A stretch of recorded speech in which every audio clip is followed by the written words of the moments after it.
Voilà, bonjour à tous. Merci d'être présent à cette présentation. Je vais essayer de donc vous montrer, faire une introduction. On ne va pas voir toutes les fonctionnalités, mais essayer de parcourir les 3 points principaux du système, donc de l'application, du portail. On va voir un peu comment on peut l'appeler. Team Foundation Server. J'ai pris la version online. On a une version chez Tracis qui reprend presque toutes ces fonctionnalités-là. Elle pourrait prendre toutes les fonctionnalités. Il faut juste faire la mise à jour, je vais dire, du système. Donc pour ceux qui ne me connaissent pas, je vais peut-être d'abord me présenter. Donc mon nom, c'est Denis Voituron.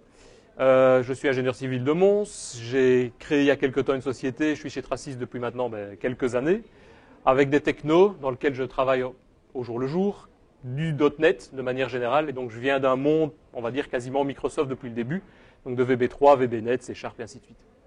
Et j'ai un rôle de .NET architecte chez Tracis. J'ai des certifications Microsoft et Scrum. Comme ça, j'ai fait à peu près le tour de tout ça. Les slides que je suis en train de vous présenter, vous verrez sur le dernier slide, il y a l'emplacement sur SlideShare pour les retrouver. Donc, pas de panique, vous pourrez retrouver tout ça et avoir tous les détails complémentaires sur tout ce que je vais vous montrer.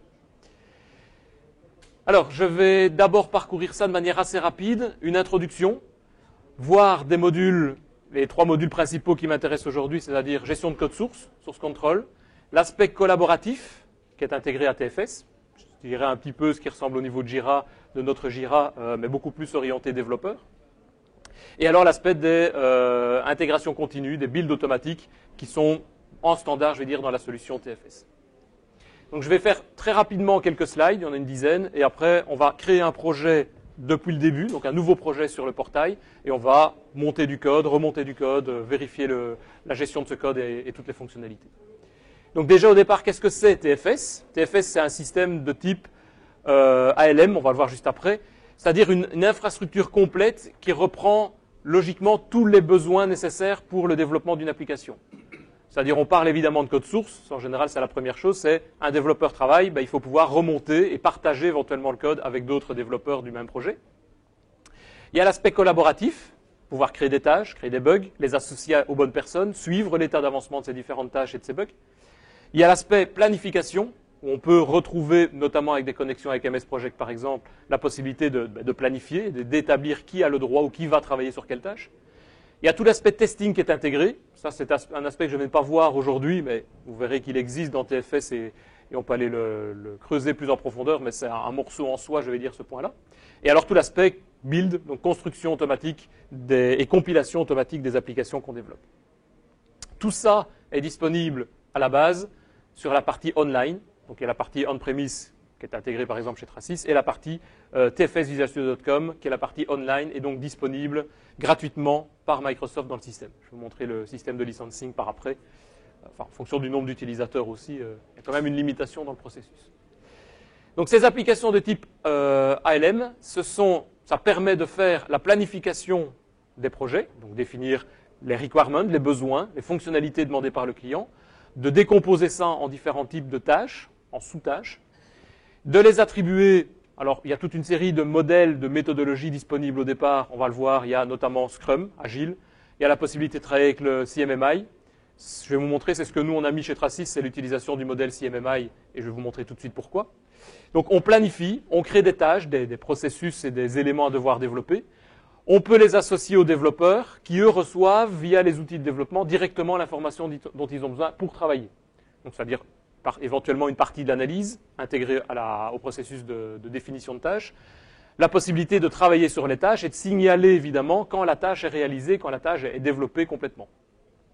Une fois qu'elle est terminée, ce processus de développement est fait, on rentre dans le processus de testing et de développement et de testing unitaire, avec la possibilité de faire des builds en automatique et de renvoyer éventuellement des bugs et toutes sortes de processus si jamais il y a des problèmes. Ça permet de faire du release et d'avoir un cycle de production, de mise en production chez le client ou ne fût-ce qu'en interne, pour récupérer des informations et de refaire un processus de collaboration avec les développeurs si nécessaire. Et il y a évidemment tout le monitoring et l'apprentissage derrière tout ça qui est enclenché.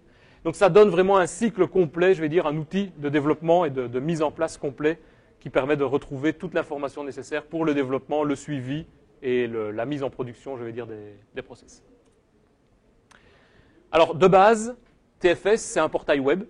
Donc, si on se connecte sur le site TFS Online, on arrive sur ceci.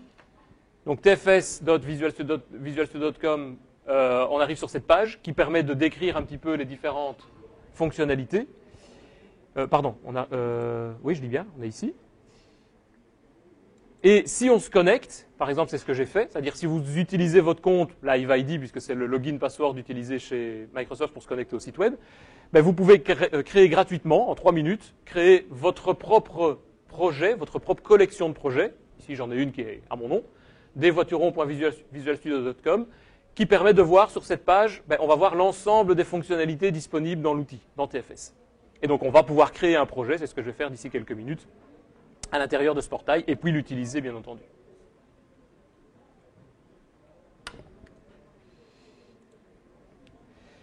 Donc, quand on crée un projet, ça c'est à l'intérieur d'un projet, qui s'appelle par exemple ici Fabricam Fiber, ben, on retrouve des blocs, le design à la Microsoft maintenant, donc des blocs qui permettent de représenter les requêtes pour retrouver les tâches, de représenter ce qui est en cours de production, de représenter l'état du sprint dans lequel on se trouve, donc d'avoir toute une série d'informations rapides depuis la page d'accueil, qui ne sont jamais que des raccourcis des différents points principaux qu'on va retrouver ici et qu'on va détailler juste après.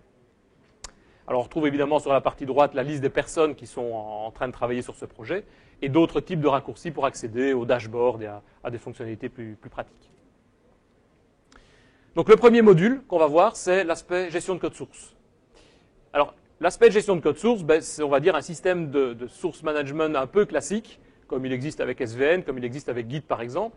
C'est-à-dire vous travaillez avec votre code sur votre PC, localement, vous faites des modifications dans votre code source, et vous avez dans une vue, dans un onglet Team Explorer, qui est donc lié au système TFS, vous avez la liste de tous les fichiers et de toutes les étapes dans lesquelles vous êtes en train de travailler. Évidemment, il suffit d'appuyer sur un bouton Check-in, qui fait un commit, qui renvoie tout le code source jusqu'au serveur. S'il y a du code modifié par un autre développeur sur le même fichier, il y aura des systèmes de merging, donc il y a tout un processus intégré de fusion de code, de gestion de code, et de tout le processus, je vais dire, de remontée, de suivi, d'historisation par rapport à ce code. Ça, c'est ce que je vais vous montrer de manière démo, je vais dire, juste après. Donc, on peut travailler évidemment avec l'environnement Visual Studio pour faire du développement C#, Visual Basic.NET, HTML, JavaScript. Donc, tout ça est intégré nativement dans l'outil de Microsoft. Avec Visual Studio, déjà depuis la version gratuite Visual Studio Express, on a la possibilité de se connecter aussi sur Team Foundation Server. Donc, si vous voulez ne fût-ce que le tester, il suffit de télécharger Visual Studio Express, de se créer un compte en 3 minutes sur TFS Online, et ben, vous pouvez développer et tester toutes les fonctionnalités que je vais vous montrer ici, à la fois en termes de code source, de management de tâches et autres. Ça fonctionne aussi bien en online qu'en offline, c'est-à-dire vous pouvez développer et modifier votre code offline, et puis si vous êtes par exemple chez un client, on n'a pas de connexion Internet, on travaille en offline pour faire des corrections rapides, on fait des compilations locales, on vérifie, et lorsqu'on retrouve une connexion Internet, on branche le câble, on rappuie sur le bouton commit, et toute l'information peut remonter jusqu'au serveur. Ça fonctionne avec 2 types de repositories à la base, soit le processus, le repository natif à TFS qui est TFS, ou bien alors la possibilité de créer également une gestion de code source basée sur Git.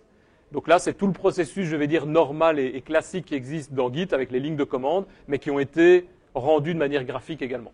On verra, il y a quelques différences entre l'un et l'autre. Il y a quelques fonctions qui existent dans TFS et qui n'existent pas au niveau de Visual Studio, par exemple, dans Git. Mais globalement, ça revient quasiment au même en termes de fonctionnalité et de gestion. Alors, je vous ai dit, c'est également disponible dans C# pour faire de la comparaison de code. Donc, si on remonte du code pour un développeur, un deuxième développeur va remonter son code le lendemain, une semaine, un mois plus tard. Et il arrive très régulièrement qu'on doit se poser la question, qu'est-ce qui a été modifié? Quelle est l'étape, quel est l'historique associé à ce document de code? On peut le retrouver en demandant simplement de faire une historique, une comparaison entre 2 fichiers sur le serveur.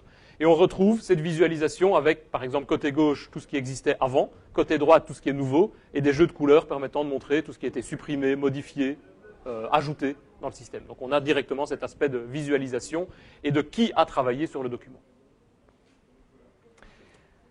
Il n'y a pas que les développeurs Visual Studio qui sont mis dans le panier, je vais dire ici, en termes de développement sur TFS. Si vous êtes développeur sur, par exemple, Eclipse, il existe des plugins gratuits permettant d'intégrer directement la connectique et tous les panneaux de configuration et tous les panneaux de gestion qui sont ici et qui sont là. Donc le Team Explorer est également disponible directement dans Eclipse si on le souhaite. Après, c'est une question plus philosophique. Est-ce que les développeurs Java et autres vont accepter de travailler dans Microsoft? Ça, on verra. Mais c'est faisable. L'autre module qu'on va voir en démo, c'est le module collaboratif. Ça ressemble, je dirais, légèrement à Jira, mais beaucoup plus orienté développeur. C'est-à-dire, on se retrouve de base sur le portail, avec la possibilité de voir les fameux raccourcis dont je parlais pour accéder à l'ensemble des différentes requêtes. Par exemple, la liste des tâches qui me sont assignées, la liste des bugs qui existent dans le processus, des bugs qui ont été créés dans le sprint numéro 27, par exemple. Et donc, on peut retrouver via le web toute l'information nécessaire. Alors, cet aspect de gestion collaborative se base sur un modèle qu'on choisit au départ lors de la création du projet, soit Agile, Scrum, soit CMMI, et je vais vous montrer, en fonction de l'un ou l'autre, ça fait quelques changements dans les écrans. C'est-à-dire, par exemple, contrairement à Jira, où un écran d'une issue a les mêmes listes de champs, et l'issue est jamais qu'un type d'information par rapport à un bug, par rapport à un improvement et autres, ici, au niveau de TFS, si vous créez un bug, si vous créez ce qu'on appellerait un work item ou une issue, les données présentes dans l'écran sont adaptées en fonction de ce dont on a besoin. C'est-à-dire un bug, on va demander quelles sont les étapes pour reproduire le bug. Si c'est une tâche, on va demander quelle est la description de la tâche. Donc les données demandées dans l'écran ne sont pas les mêmes. Donc si on crée un bug, on ne sait plus après le changer, le faire convertir en une tâche par exemple. De la même manière, si on choisit la méthodologie Scrum, on aura une série de champs disponibles qui ne seront pas exactement les mêmes que ceux utilisés dans CMMI. Ça, je vous montrerai en pratique sur l'écran. Puis il y a tout le bug tracking. Suivi des bugs, suivi des tâches, suivi des éléments, de l'information nécessaire. Et alors le planning et la gestion des work items, c'est le nom utilisé, l'équivalent c'est au niveau de Jira, c'est l'issue. Donc c'est un élément de travail présent au niveau de TFS. On peut suivre les différentes tâches organisées par requirement, par fonctionnalité, avec toute une série de petits graphiques qui sont disponibles pour voir l'état d'avancement. Est-ce qu'on avance correctement dans le projet ou dans le sprint par exemple. Donc on a toute une série d'outils permettant de gérer ça. Donc, en termes de termes, je vais dire, utilisés dans TFS, on va parler, en fonction qu'on est dans CMMI ou dans Scrum, de requirement ou de product backlog item, qui est en quelque sorte la spécification de la tâche, de l'ensemble des fonctionnalités demandées par l'utilisateur.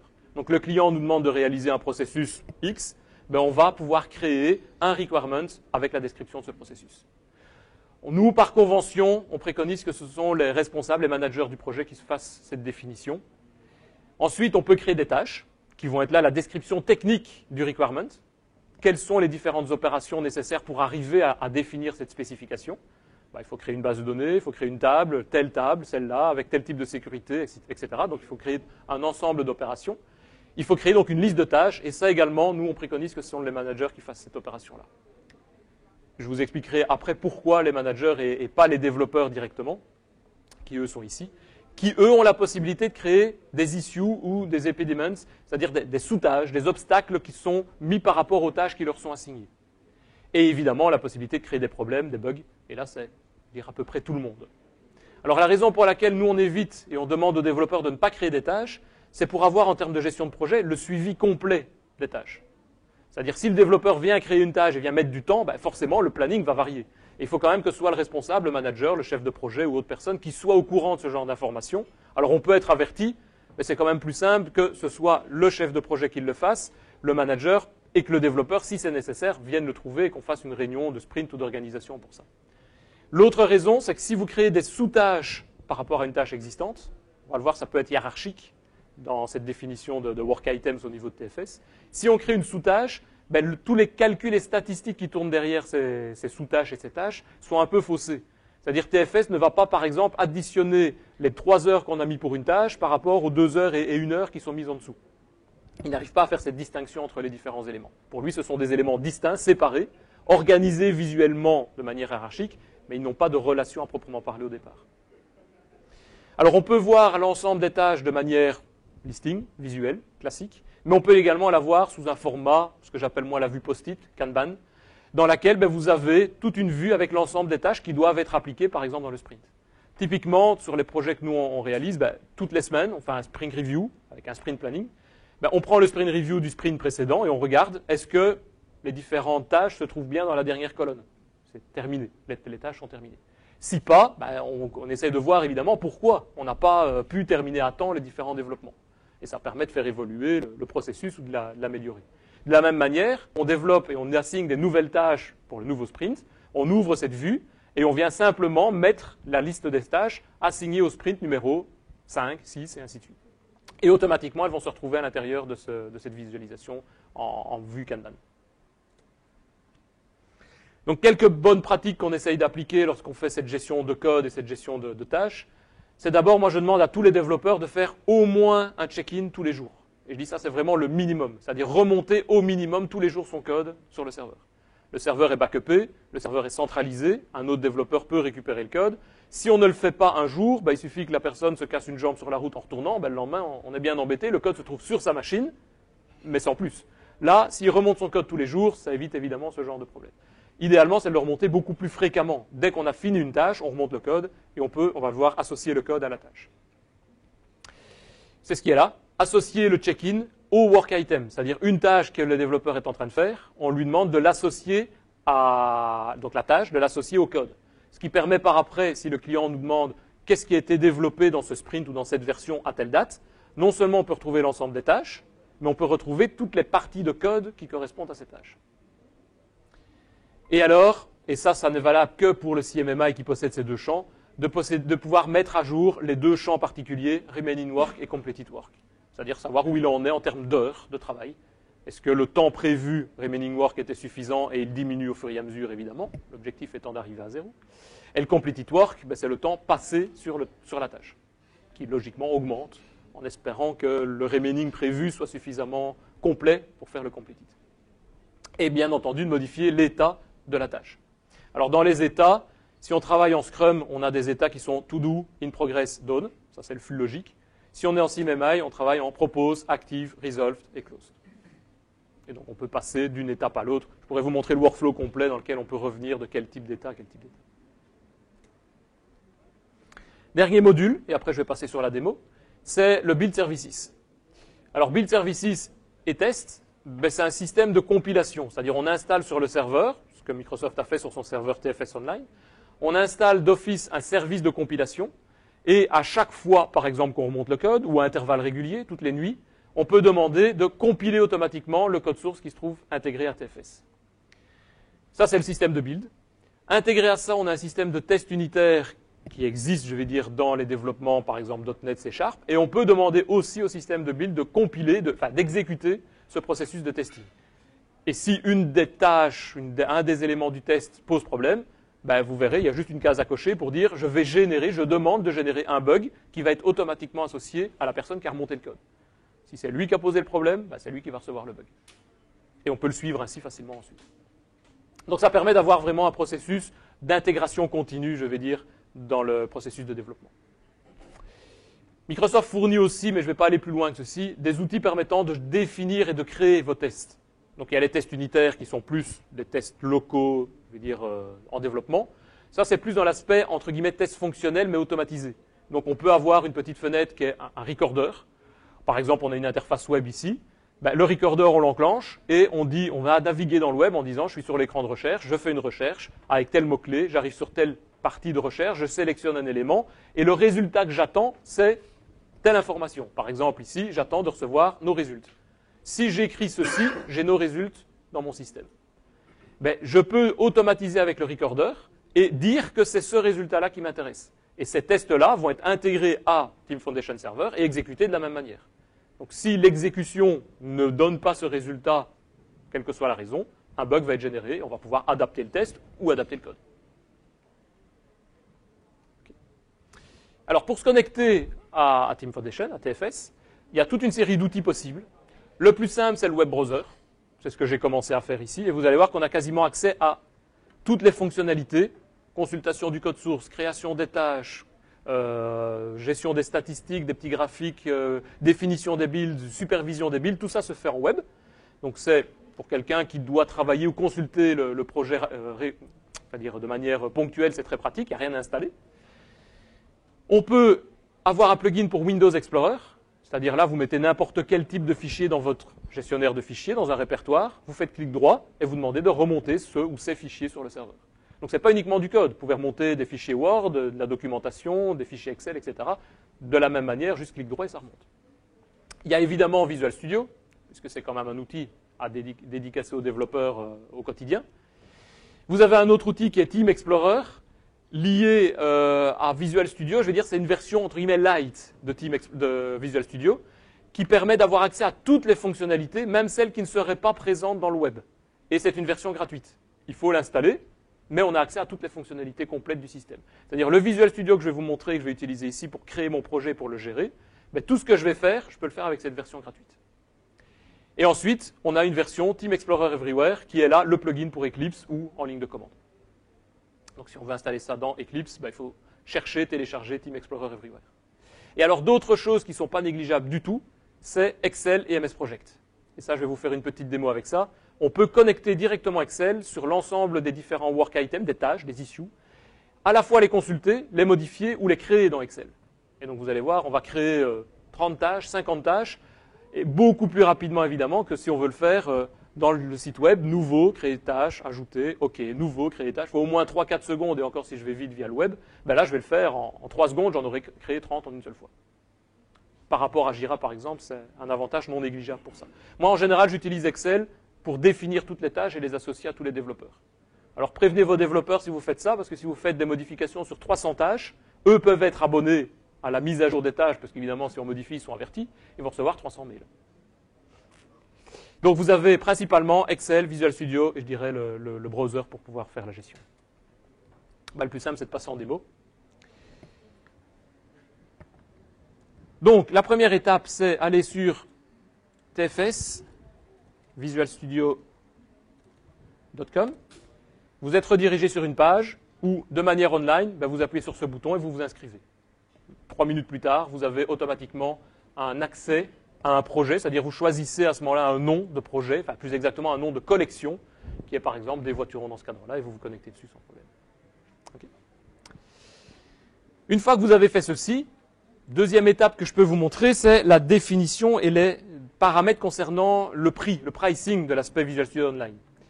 Donc en termes de pricing, voilà ce que Microsoft propose actuellement. Tout ce qui est on-premise, je vais vous le montrer après, où est-ce qu'il est, il sera intégré ici, dans les abonnements MSDN. Donc tout ce qui est licence interne, je vais dire au niveau de la société, se retrouvera par rapport à cet MSDN. De manière online, vous pouvez créer gratuitement un accès, un compte, et vous avez automatiquement 5 utilisateurs qui ont un accès complet sur toutes les fonctionnalités de TFS Online.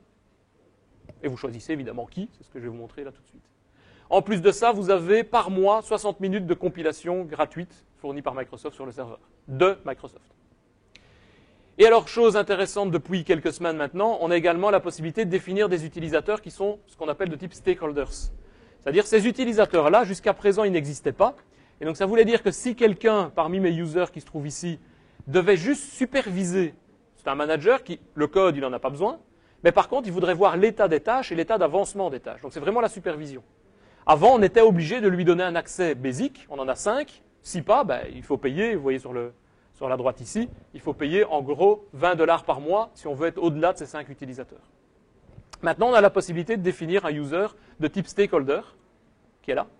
On en définit autant qu'on veut, et ces utilisateurs-là, ils ont un accès bridé, c'est-à-dire ils n'ont pas accès au code source, ils ont juste l'état des builds pour voir si ça a bien compilé, et juste voir où ça en est, et ils ont un accès à l'aspect planification, donc l'aspect work items, des tâches, des issues, des bugs. Et ils peuvent voir aussi où on en est. Ils peuvent créer des bugs, ils peuvent créer des tâches, et ils peuvent consulter ce qui existe. Donc c'est typiquement dédicacé, je veux dire, au chef de projet par exemple. Et là, vous en avez un nombre illimité possible par projet. Donc, une fois que vous avez créé ici vos différents utilisateurs, c'est-à-dire on les ajoute et on choisit soit, si on est connecté à l'Active Directory de la société, l'utilisateur interne, soit son adresse mail, et automatiquement, il va avoir accès avec son compte Live ID au projet. Ensuite, le plus simple, c'est créer un nouveau projet. J'appuie sur le bouton New, je choisis un nom de projet. Moi, je sais pas, mon exemple de projet. Je mets une description éventuelle. Je choisis, et c'est là très important, le type de modèle que je vais vouloir utiliser au niveau de la définition de mes tâches, soit le Scrum, soit le CMMI. Ça, c'est en fonction de la manière dont vous voulez travailler. Par exemple, je vais prendre ici CMMI, et vous choisissez ici le type de repository. Soit TFS, interne, soit Git. C'est tout ce que vous avez à faire. Si je veux choisir TFS, Create Project, on attend quelques minutes ou quelques secondes en fonction de la disponibilité du serveur. Et au bout de quelques secondes, vous allez avoir un projet qui est créé, qui est accessible directement depuis Visual Studio. Donc je vais déjà me mettre dans Visual Studio. Team Explorer, voilà. Voilà, mon projet est créé. Je peux naviguer vers ce projet et venir manager les utilisateurs. C'est-à-dire, par exemple, ici, il y a une personne. Ben, je peux ajouter, par exemple, Michael Fiorito. Voilà. Et voilà. J'ai 2 utilisateurs maintenant qui ont accès à mon projet. De base, l'utilisateur a accès à tout. On verra par après, il y a des petites options qui permettent de filtrer du style, je ne veux pas qu'il ait accès en lecture au code source, je ne veux pas qu'il ait accès aux tâches, je ne veux pas qu'il ait accès à ceci, etc. On peut configurer ça, mais de base, il a accès à tout. Depuis Visual Studio, je vais me connecter sur ce projet-là. Donc pour ça, je vais choisir un projet, me connecter sur mon projet Visual Studio. Vous voyez qu'on peut en avoir plusieurs. Hein. Ici, j'en ai 4-5, dont celui de Tracis. Je choisis mon exemple de projet, qui est celui-là. Oups. Je me connecte dessus.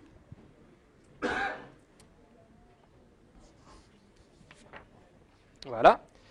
Et je visualise ici tout l'accès que le développeur va avoir. Je vais revenir dessus par après. Là, je suis connecté sur mon projet. On verra qu'on peut naviguer dans le code source, dans les builds, dans les pending change, donc c'est-à-dire les changements courants, dans les tâches courantes.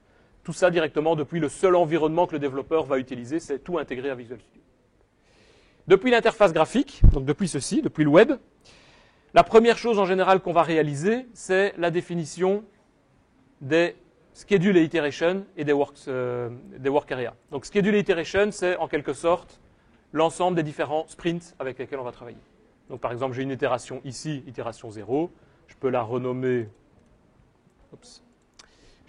sprint 1. Je peux lui donner une date de début de sprint, une date de fin de sprint évidemment. Je l'enregistre et elle se retrouve ici.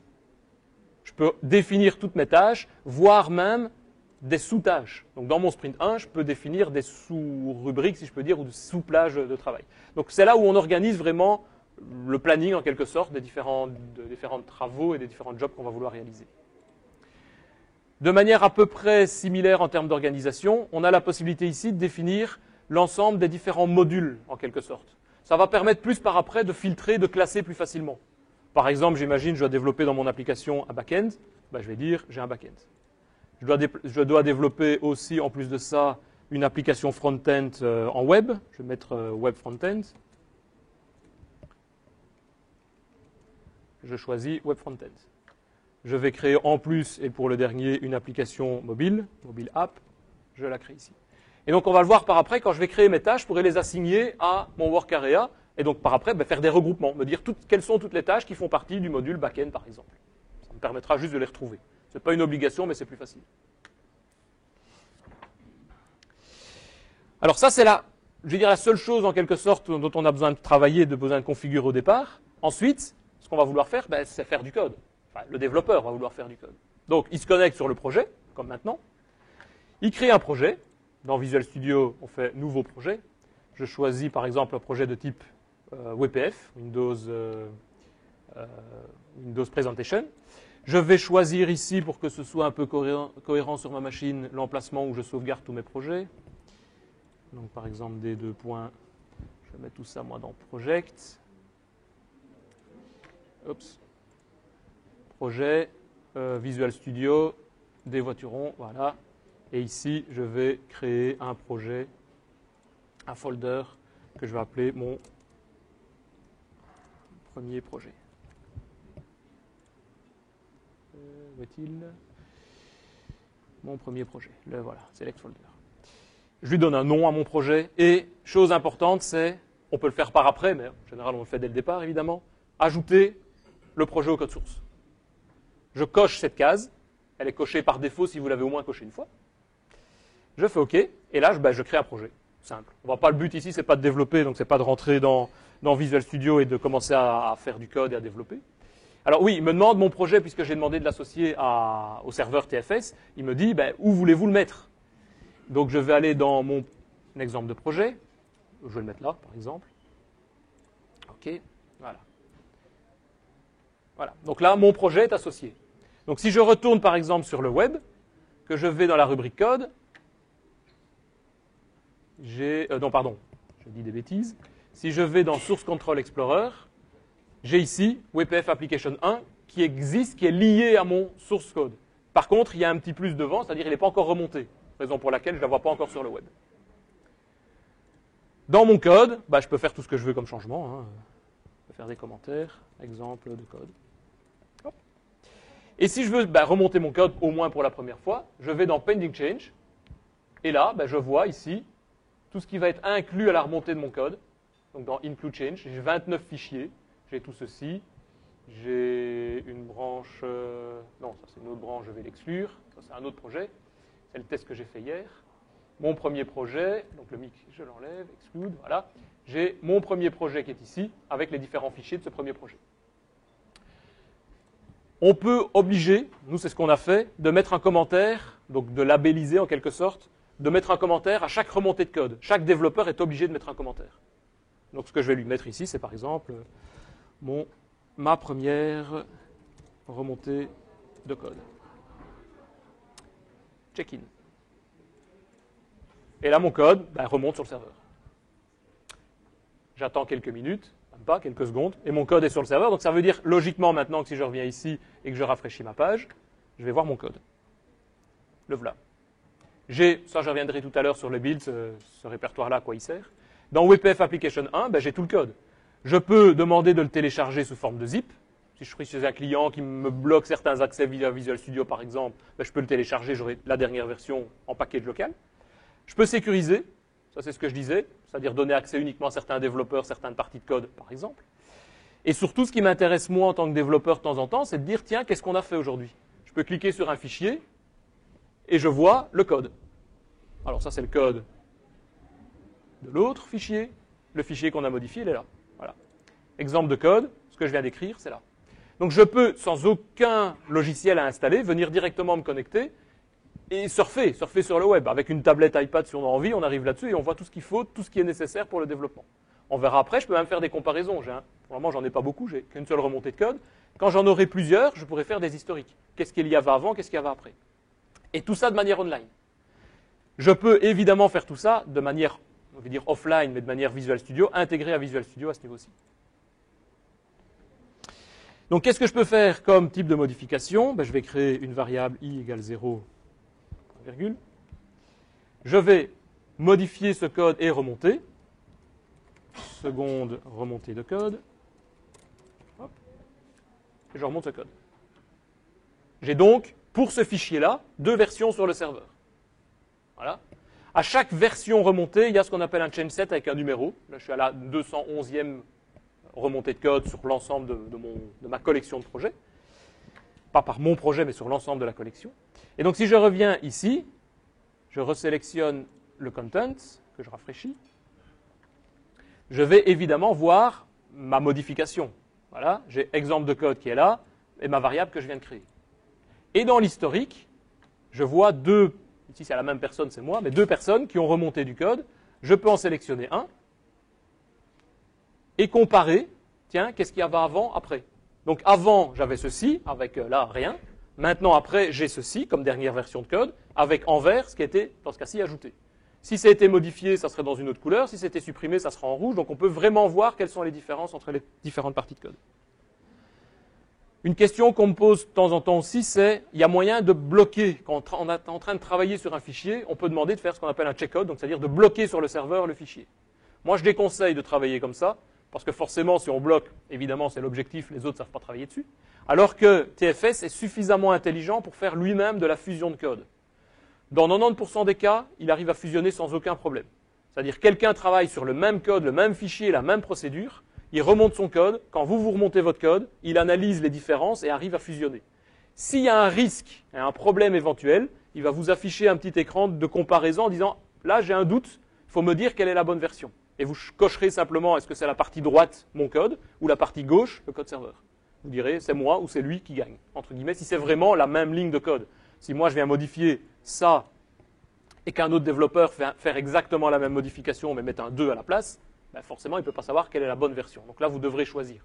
Mais dans 90% des cas, il n'y a aucun problème, il remonte le code, il fusionne, je vais dire, correctement les fichiers. Il connaît le langage, c'est-à-dire il connaît C#, il connaît Java, il connaît HTML, et il sait ce qu'il peut faire entre ces différents langages. Autre possibilité également, c'est au niveau source code, si je me retrouve ici dans le code, c'est avoir la possibilité de faire du branching. Nous, on le fait en règle générale, c'est-à-dire créer une copie virtuelle, c'est-à-dire il ne copie pas physiquement les fichiers, mais il copie les liens vers les fichiers, il fait du branching.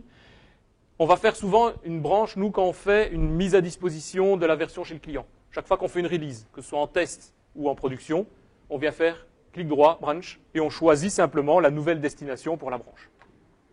On donne un nom ici, version, par exemple, version 0.1.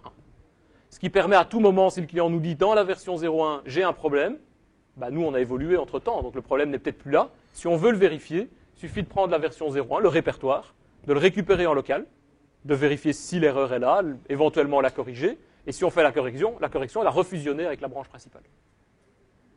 Ça, c'est le système de branching. Dernière fonctionnalité avant vraiment de passer au module supplémentaire, c'est dans le pending change, si je reviens ici, pardon, là, j'ai fait une modification dans mon cas, j'ai modifié ce fichier-là. Si je veux voir ce qui a été modifié, ben, je peux faire compare. Voilà. Voilà ce que j'ai fait. J'avais i0, maintenant j'ai i égale 2. Avant j'avais i0, maintenant j'ai i égale 2. Ce fichier-là, je vais lui mettre un commentaire.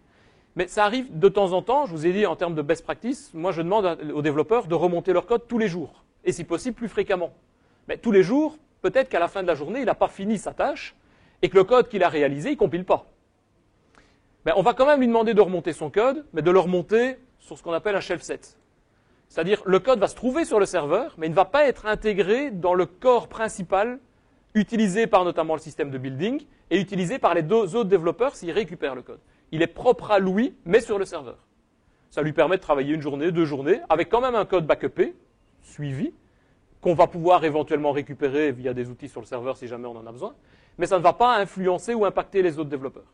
C'est vraiment une branche parallèle. Et quand il a terminé, il fait son check-in tout à fait traditionnel et ça remonte dans la branche principale de manière tout à fait normale. Okay. Ça, c'est un peu, de manière très rapide, les fonctionnalités disponibles au niveau de la gestion du code. L'autre aspect, c'est tout ce qui est bug tracking. Alors, bug tracking et tâches, ça, c'est disponible dans le composant work, au niveau de TFS, qui est ici. Il y a un bouton équivalent au niveau de Visual Studio aussi. Et donc, quand j'arrive ici dans un projet vierge, ben, j'ai forcément pas de tâches, je n'ai pas non plus de requirements. Et donc, en général, ben, la première chose qu'on va faire, c'est créer ces requirements. Et donc, par exemple, ici, je vais en créer juste 2, 3, juste pour le plaisir. Je vais créer un requirement très rapidement. Backend, par exemple, gestion de la base de données. Je peux dire que c'est un requirement de type fonctionnel, feature, interface, opérationnel. On peut aller un peu plus dans le détail. Ça ne change pas grand-chose, c'est juste un typage. Je l'ajoute et il se rajoute forcément à la liste en dessous, qui est vide pour le moment. Je vais en mettre un deuxième, backend. Gestion des agents. Enter. Et rajoute le deuxième.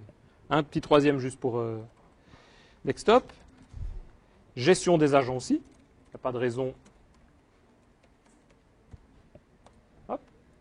Et donc là, j'ai créé en quelques secondes 3 requirements. Si je veux aller plus en détail, je double-clique dessus et j'ouvre à ce moment-là la fenêtre avec toute la description que je veux faire, toute la phase d'analyse qui est nécessaire, éventuellement des storyboards complets, enfin bref, des fichiers attachés, des Word, des PDF, tout ce que vous voulez.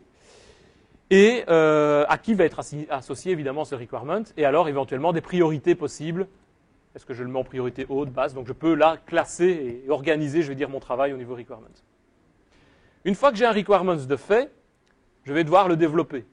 Je fais un clic droit dessus, je vais l'associer par exemple à mon itération 1 ou à mon sprint 1 de tout à l'heure. Je vais mettre ici à itération 1, c'est le premier qui propose. Donc là, il est venu changer l'iteration pass en me disant, ben, ça, on devrait le faire dans la première itération du process. À partir de là, mon itération 1, si je clique dessus, ben, elle possède un process, un requirement, une fonctionnalité à devoir développer, mais il n'y a pas encore les tâches. Pour créer les tâches, j'ai un petit plus, et j'ouvre une fenêtre de création de tâches, qui est par exemple architecture de la DB. Backend, architecture de la DB. Save. Et j'ai une première tâche. Je veux en créer une deuxième. J'ai mon petit plus, backend, et je mets création des tables. Save and close. J'en ai un deuxième, et je peux créer le troisième, le quatrième, et ainsi de suite. Alors, vous voyez que ça, c'est un peu ce qu'on retrouve dans Jira. Moi, c'est ce que j'appelle un peu lourd, parce que là, je suis parti pour ma journée à créer mes 300 tâches. Donc, on va essayer de simplifier ça. On va aller dans les queries. Comme ça, je vous montre aussi les queries. Alors, les queries, c'est comme des requêtes traditionnelles, des queries de type SQL, par exemple, dans lesquelles on a la possibilité, ici, de voir toutes les tâches. Pourquoi? Parce que c'est toutes les tâches qui me sont assignées, assigned to me. Forcément, au départ, elles me sont assignées si je ne change pas. J'ai l'éditeur qui est là, qui me permet de modifier facilement le contenu des queries. Vous voulez dire, c'est pas assigné à moi, mais c'est assigné à tout le monde. Je fais ça, j'exécute, et ça sera assigné à tout le monde. Je verrai le résultat de toutes les tâches associées à tout le monde. Ce qui est par contre un peu plus intéressant pour moi, c'est la possibilité de créer une nouvelle query, et ça c'est ce que je fais en général sur tous les projets, c'est les All Work Items, qui est une query qui va contenir tout, quel que soit l'état, ou bien l'état différent de close, donc toutes les tâches actives, mais en cliquant sur ce bouton de manière arborescente. Et ça, c'est vachement pratique, parce que ça vous permet d'organiser par requirement l'ensemble des tâches et de les voir visuellement. C'est-à-dire, si je fais save result, et que je rafraîchis, voilà, je vois mon premier requirement avec ces deux tâches, mon deuxième requirement qui pour le moment n'a pas de tâche, mon troisième requirement, et ainsi de suite.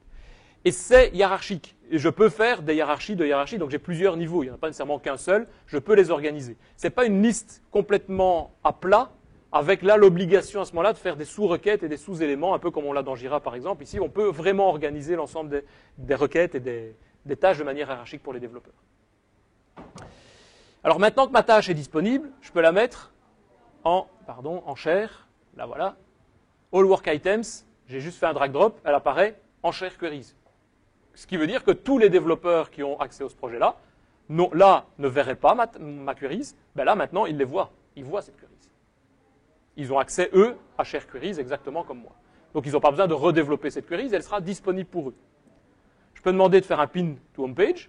Si je fais un pin to home page, sur ma page d'accueil, je vais demander d'abord de sauver, sur ma page d'accueil, je retrouve un carré avec le raccourci vers mes All Work Items qui possède pour le moment 5 tâches, 5 Work Items. Si je clique dessus, je me retrouve là où j'étais. Et vous pouvez ainsi créer autant de queries que vous voulez. Des milliers si vous avez envie, vous créez, vous organisez vos ensembles de queries personnels, partagés à ce niveau-là, et vous les pinez sur l'interface, sur la homepage si c'est nécessaire par exemple. Alors je vous ai dit tout à l'heure, moi en général j'utilise Excel. Et donc j'utilise ni Visual Studio ni l'interface pour pouvoir travailler. Je me mets dans Excel, et si vous avez installé le composant Team Explorer, vous avez un nouvel onglet Team qui apparaît. Donc cet outil est gratuit. Une fois qu'il est installé, vous l'avez l'onglet Team qui se trouve là. Une fois que c'est fait, il suffit de dire dans cet onglet, j'ai un problème de proxy, ça ne va pas aller. Je vais me connecter sur celui de Tracis, on va faire un essai à partir de là. Je vais reprendre le projet dans Tracis, le projet Hyper-Realization sur lequel on travaille. Voilà, comme ça je vous montrerai le résultat. Le principe est le même, si le proxy me laissait passer, forcément je pourrais y accéder. Donc si je choisis ce projet-là, je vais arriver sur une petite fenêtre qui va me demander quelles queries je veux sélectionner. Et là, dans Share Queries, j'ai toute une série d'autres. On a mis les All Tests, on a les All Work Items, celle que je viens de vous montrer, c'est la même. Je la sélectionne et je retrouve dans Excel l'ensemble des requêtes. Voilà. L'ensemble des tâches, pardon. Donc toutes les tâches se trouvent ici. Ça, c'est toutes les tâches du requirement 01 common. Toutes les tâches du requirement profile. Toutes les tâches du requirement schedule. Donc toutes les tâches de développement se retrouvent ici, avec la possibilité d'en créer des nouvelles. Insert. Je ne vais pas le faire jusqu'au bout, mais on ne va pas publier. Attila ne serait pas content. Nouvelle tâche. où on ne met pas d'effort dessus. Je peux donner les temps, des estimations, etc. Je fais tout ceci, je crée. Alors j'avais prévu, si j'avais eu une connexion, la possibilité, par exemple, ben, tiens, tout ce qui est desktop, hop, j'en ai ici combien 2, 4, 5. J'en ai 4, j'en ai une, j'en rajoute une de plus. Et ici, hop, elles ne sont pas dans la bonne colonne, je les mets là. Remarquez que je ne la mets pas dans cette colonne-là, je la mets dans la deuxième. Donc l'aspect hiérarchique, il va le gérer aussi. C'est une tâche. CTRL V. Elles sont mises toutes en propose. Je peux changer l'état si j'ai envie. Une fois qu'elle sera créée, évidemment. Là, ici. Et après, j'ai juste, je ne vais pas appuyer dessus, j'ai juste besoin de faire Publish. J'appuie sur le bouton Publish et instantanément, en une seconde, les 6 tâches que je viens de créer vont se retrouver sur le serveur. Je ne vais pas le faire parce qu'une fois, comme dans Jira, une fois qu'on a créé une tâche, on ne sait plus la supprimer. Pour des raisons d'historique et de suivi, évidemment, on peut la clôturer, mais elle sera toujours présente dans la liste.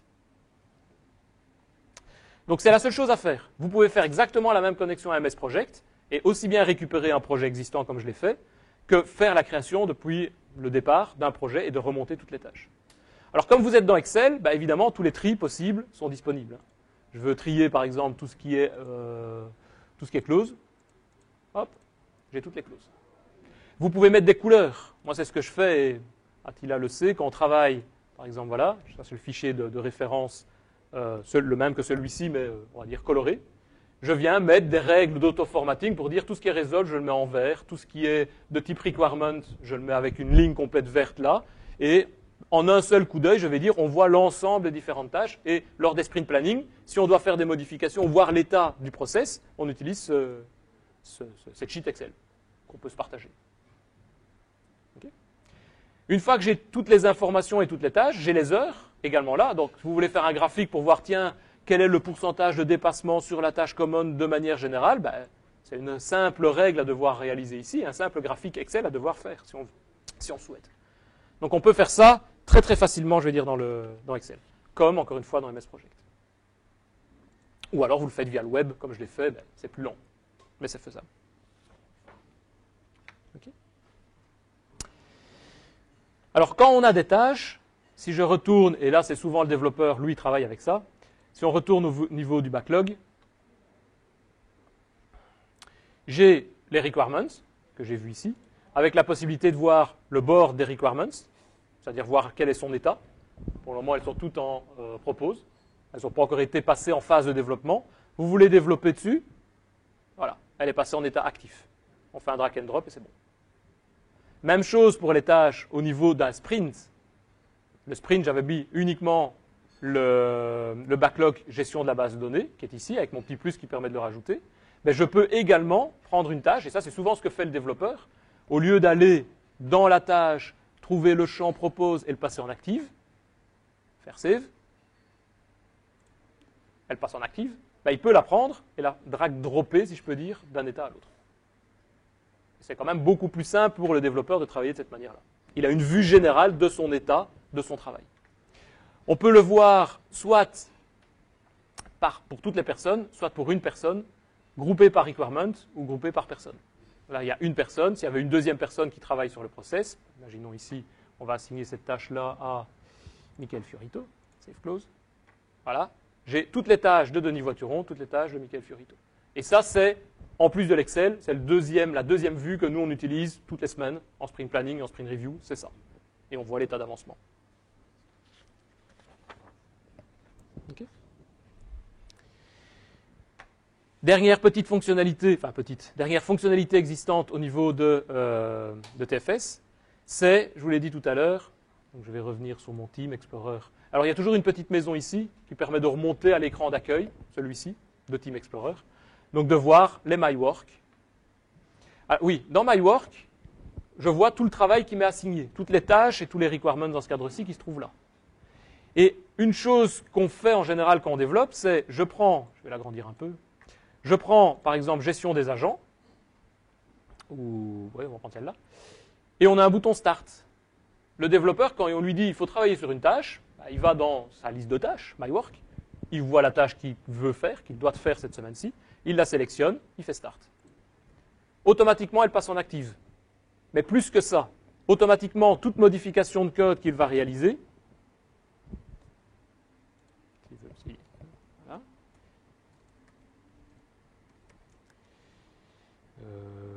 Voici mon code. Toute modification de code qu'il va réaliser, lorsqu'il va faire un pending change, elles vont être automatiquement associées en related work item à la tâche que vous venez de gérer, de mettre. En associate, ou bien s'il l'a terminé, il va pouvoir, ici elle est associée, elle n'est pas encore mise, ou bien en resolve si il est déjà en train de travailler dessus. Donc je mets un commentaire, ensemble de commentaires, je remonte mon code, je sauve mon projet. Le code remonte, associé à la tâche. Et donc sur le serveur, ou bien dans Visual Studio, encore une fois, c'est le même principe. Si je reviens par exemple au niveau du code, je reprends ma feuille sur laquelle je viens de faire mon changement, qui est celle-ci. Dans l'historique, j'ai exemple de commentaire, ce que je viens de faire, qui est mon change set, donc mon ensemble de fichiers qui ont été modifiés. Je vois la modification qui est là, je vois mon fichier qui se trouve ici, je vois le change set, et où est-ce qu'il a mis ma modification, si je la retrouve où est-ce qu'il est? Il y a un endroit, je ne vois plus où. My chain, non, ça c'est à moi. Gestion des agents, c'était une tâche de ce projet-là. Gestion des agents, c'est oui, c'est une tâche de ce projet-là. Ouais. Ouais.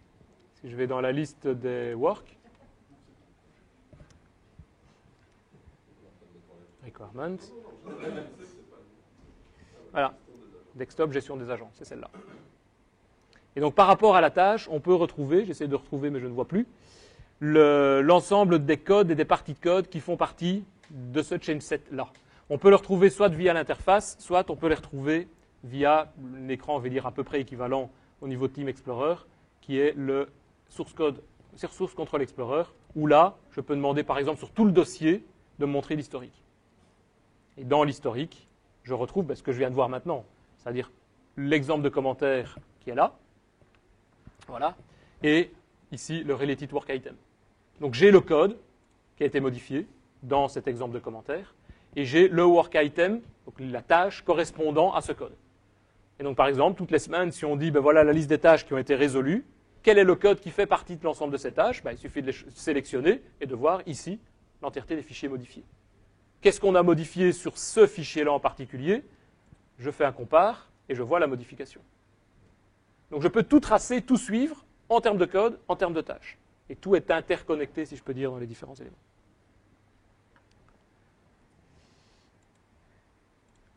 Alors, une dernière petite fonctionnalité, c'est le build. Si je reviens sur l'écran d'accueil, voilà. J'ai un projet. Si je le compile, on va voir s'il build au départ. Il compile. Il ne me fait rien. Il fait juste une création d'une variable et il la met à 2. Il ne fait pas grand-chose, mais il va compiler. Mais je peux demander dans build de créer la définition, donc de faire un new build definition, de créer une nouvelle définition de construction. Là, je ne vais pas pouvoir continuer si jamais j'ai pas de...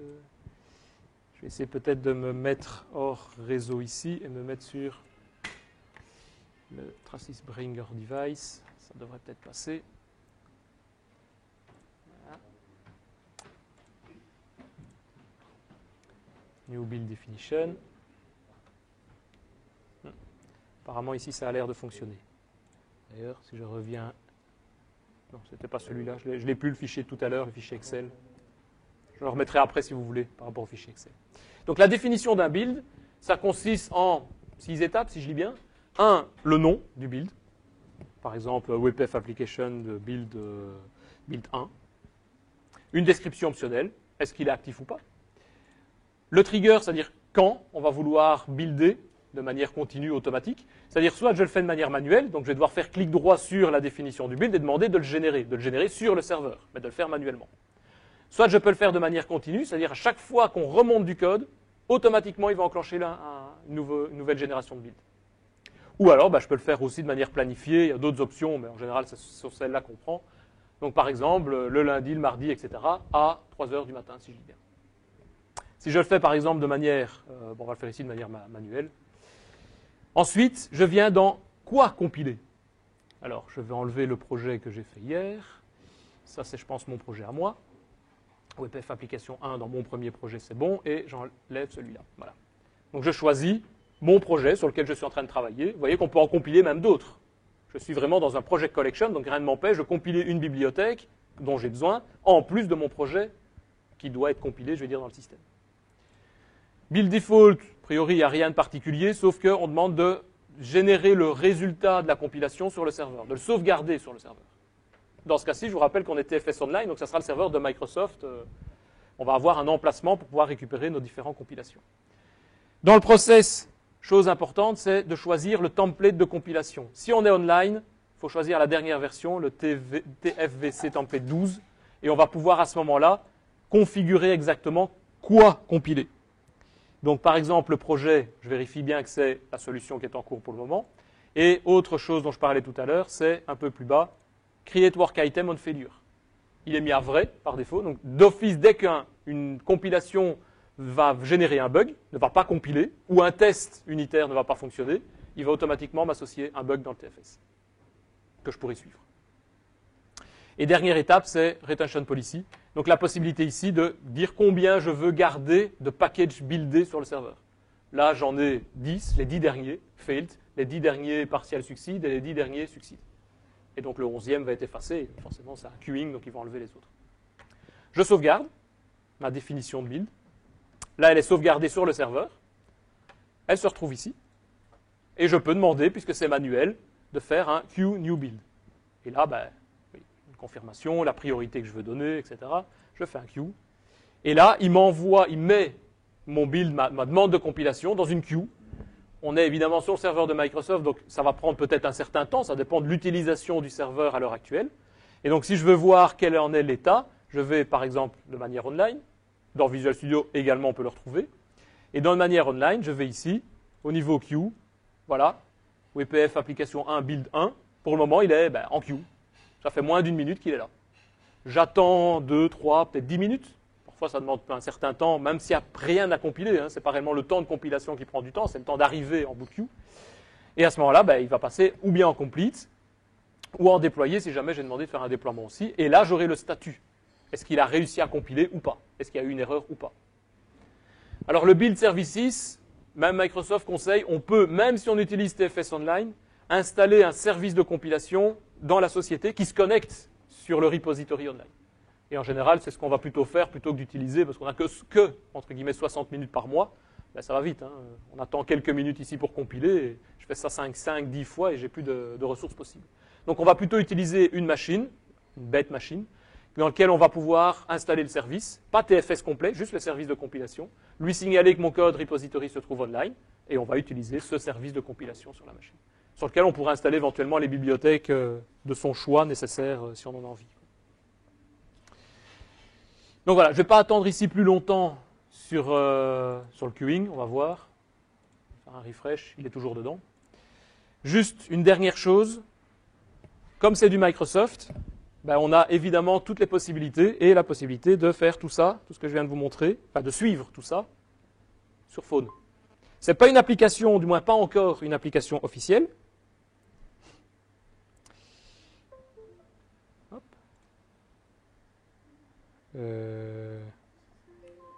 Voilà. Oui. Voilà. Donc ça, c'est mon téléphone. Et donc, j'ai une apps, VS Online, dans lequel je peux retrouver et suivre. Donc j'imagine, je suis, on va dire, chef de projet, je n'ai pas besoin de me connecter ou de savoir où on en est, mais je me connecte avec mon application, je charge les différentes informations sur mon compte, les projets, je vais retrouver le projet,